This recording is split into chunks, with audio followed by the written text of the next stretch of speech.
fanetsika ny mpampianatra ity tam'Ambaninandriana tamin'ny Zoma. Nanao gazety zay tamin'ny Sabotsy dia nanao antso koa tao amin'ny ministera omaly miverena.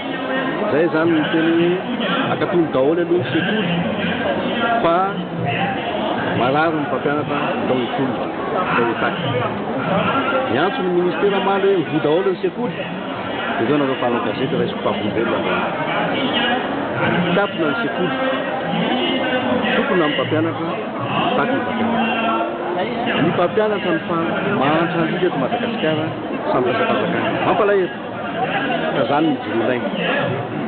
Mandefa afatra taty aminay tao amin'ny ministera hoe izay tokony andraiky tadranina na sekoly tokony na mitarika ny mpampianatra tokony dia tokony mametam-pialana zahay tompo-pilasy tompo-bafy tsy maharary amin'izay voninahitra sy fahefana mahato zay anaty mijoro. Dia zay manafatra anareo koa ny fahavalonay efa tenenay nareo izay olona manakatsakana ny fivavakana.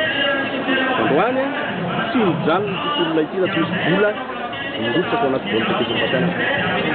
Mahatonga anay eto dia zao miandry an'ilay ministra vaovao zay. Tsy midika mihitsy hoe tonga ilay ministra vaovao dia mijanona anaty fitonana fa mila vola arotsaka ao anaty volim-petesa.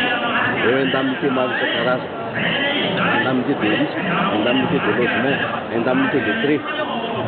Taxika miakatara ety isan'isany avy zany.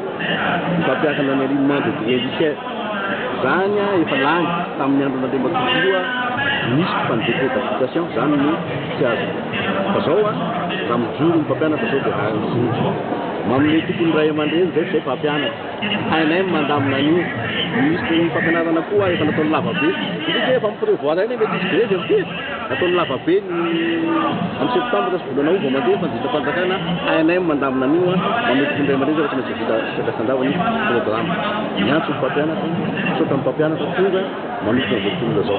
Zany hoe mbola tsy tafiditra ao anatin'ny fangatana nataon'ny mpampianatra zany ny faravan'ny gouvernement zao maraina zao.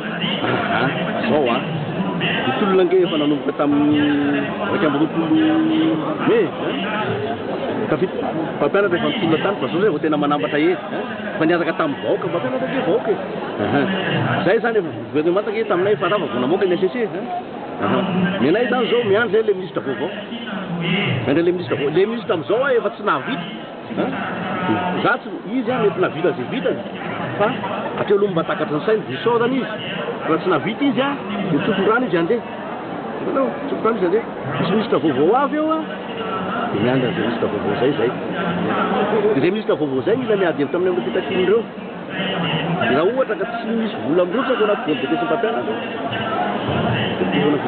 nareo hoe tsy mieritreritra nolotra anaran'olona andray tanana ny ministera zay miandraikitra anareo zao ao anatin'ny fitakina ny famerenana ny ministera amin'ny olona teknisian'ny fanabeazana fa zahay kosa tsy manana olona hoe ty atao ministra zany aty anaty tolona ty zany tolona syndikaly ny atao aty zay ny anay zany resaka hoe olona atao ministra zany efa nitena ke député de l'Ipolo fa zareo no mametraka gouvernement dia anao apetrany ao fa zay kosa milaza hoe niza ministra eo